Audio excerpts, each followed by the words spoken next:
नीला रंग समानता का प्रतीक है, इसलिए हम कहते हैं विश्वविद्यालय में अगर क्रांति होगी तो अब नीली क्रांति होगी, जो हर दबे कुचले पिछड़े की, हर एक गरीब मजलूम की, उंगली आ रही है माइक कैमरे के, हर एक गरीब मजलूम की बात करेगा। और हमारी लड़ाई उस एक विचारधारा से है जो मनुवाद की तरफ आपको लेकर जाती है। संविधान बदलना चाहती हूँ, क्या लाना चाहता हूँ, मनुस्मृति लाना चाहता हूँ। चौथा भारत में एक ऐसी जाति है जिसे बदला लेना चाहती हूँ, और कौन सी, कि अगर संविधान बदल दिया तो हम दलित अछूत, और संविधान नहीं बदला तो मुसलमान।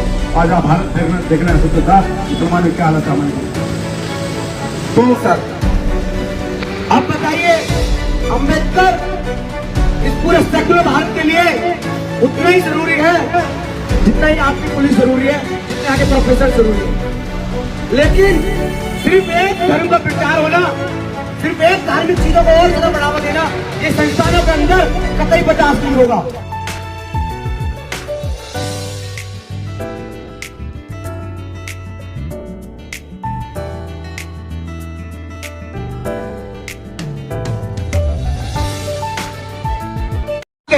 सिर्फ और सिर्फ भगवान उसमें कन्वर्ट कर दी गई पूरी फैकल्टी। और कैंपस लॉ सेंटर जहां पर लॉ की पढ़ाई होती है, कानून पढ़ाया जाता है, उस कानून के इस संस्थान के अंदर घुसकर जय श्री राम के नारे लग रहे हैं सर।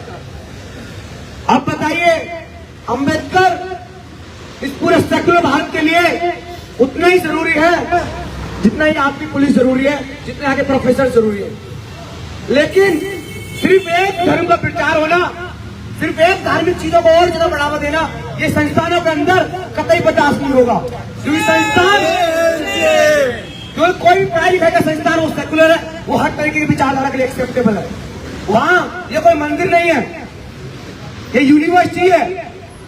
इस यूनिवर्सिटी में हर आइडियाज को और सारे धार्मिक आइडियाज को रिजेक्ट किया जाएगा, क्योंकि वो तुम्हारे घर का मामला है।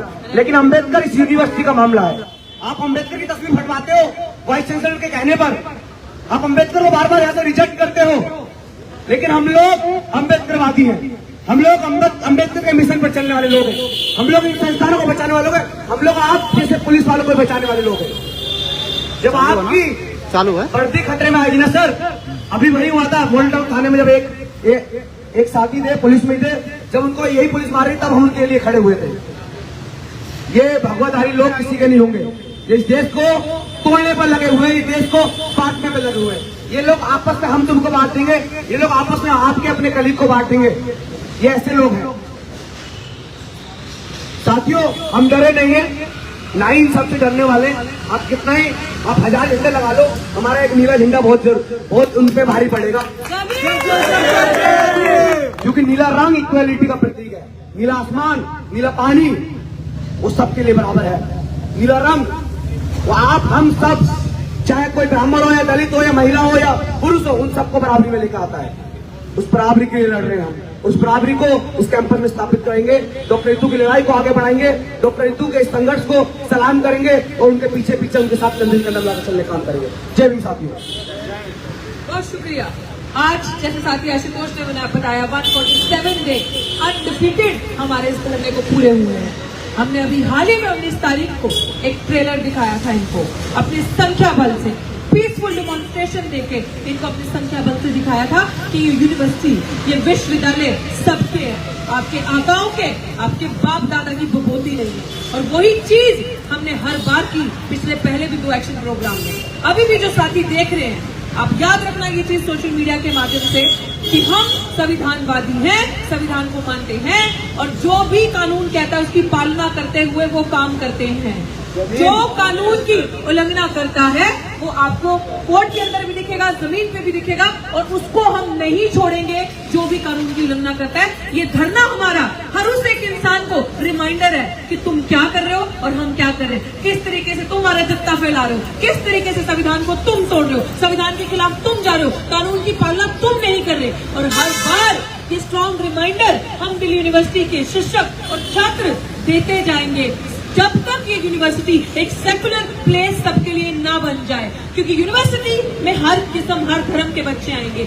आशुतोष ने एक बड़ी खूबसूरत बात कही, बाबा साहेब भी इस चीज को मानते थे, नीला रंग, स्काई बहुत वास्ट है, वास्टनेस एक प्रतीक होता है कि उसके अंदर सब समा जाते हैं, कोई रंग भेद जाति धर्म के लोग सबका सम्मान होता है, इसीलिए नीला रंग समानता का प्रतीक है। इसलिए हम कहते हैं विश्वविद्यालय में अगर क्रांति होगी तो अब नीली क्रांति होगी, जो हर दबे कुचले पिछड़े की, हर एक गरीब मजलूम की, उंगली आ रही है माइक के कैमरे के, हर एक गरीब मजलूम की बात करेगा। और हमारी लड़ाई उस एक विचारधारा से है जो मनुवाद की तरफ आपको लेकर जा रही है, जो यूनिवर्सिटी में धर्मों का प्रचार कर रही है, जो यूनिवर्सिटी में ये दिखा रही है किस तरफ एक धर्म का राज रहेगा। यूनिवर्सिटी हम जैसे जो गरीब शोषित समाज से बच्चे आते हैं उनके लिए दरवाजों पर ताला लगाया जा रहा है। लेकिन साथियों, जो भी हमें ऑनलाइन मीडियम के माध्यम से देखता है या जमीन से देखता है, बस आपको कुछ नहीं करना, आपको उन पर विश्वास रखना है।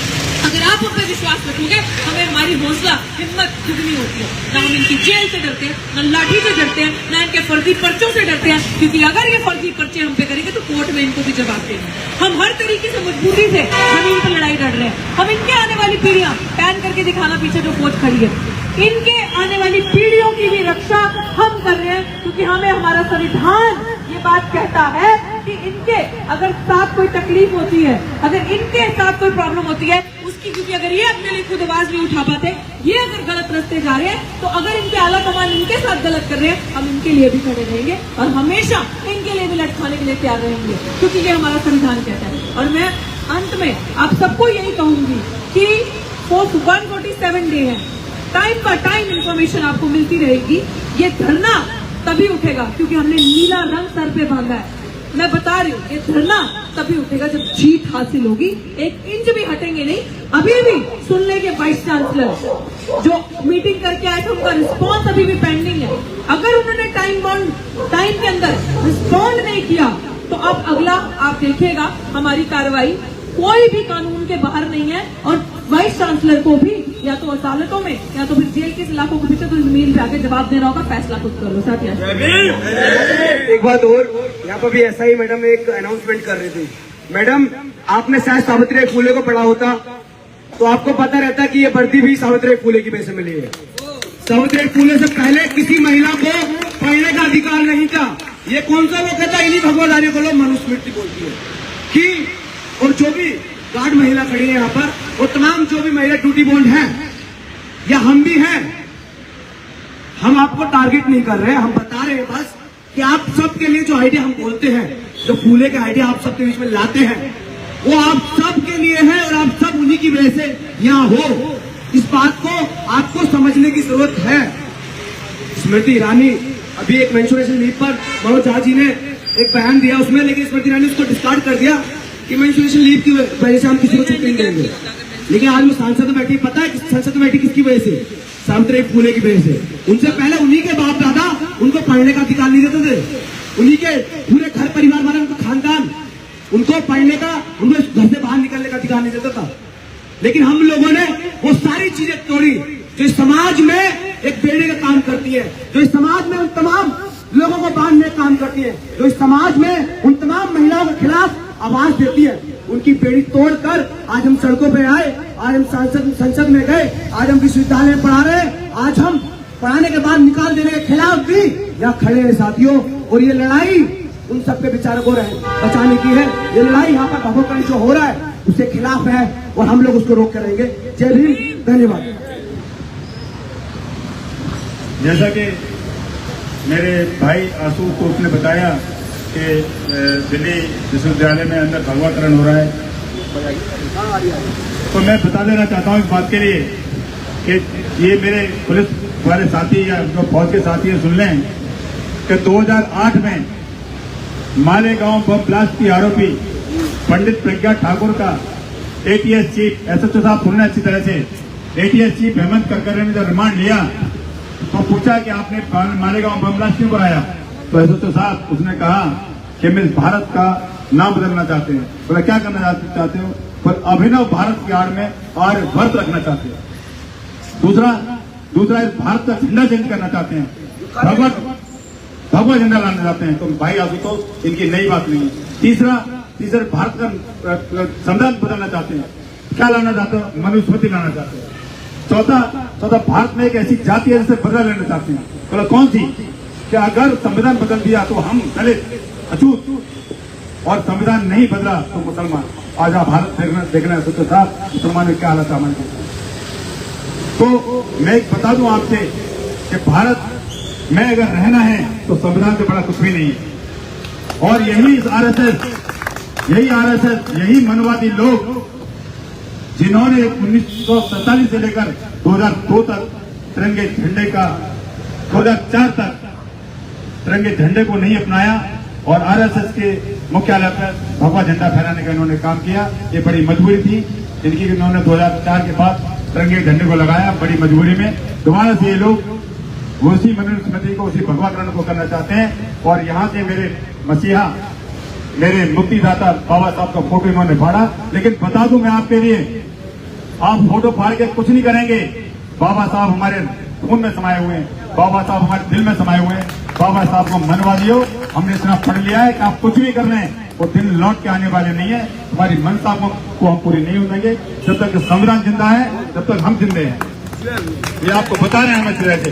जय जय जय जय जय भीम, जय भीम, जय भीम। आप इस वीडियो के बारे में अपनी राय अवश्य दें तथा वीडियो को लाइक, शेयर और कमेंट्स साथ साथ चैनल को सब्सक्राइब करना न भूलें। धन्यवाद।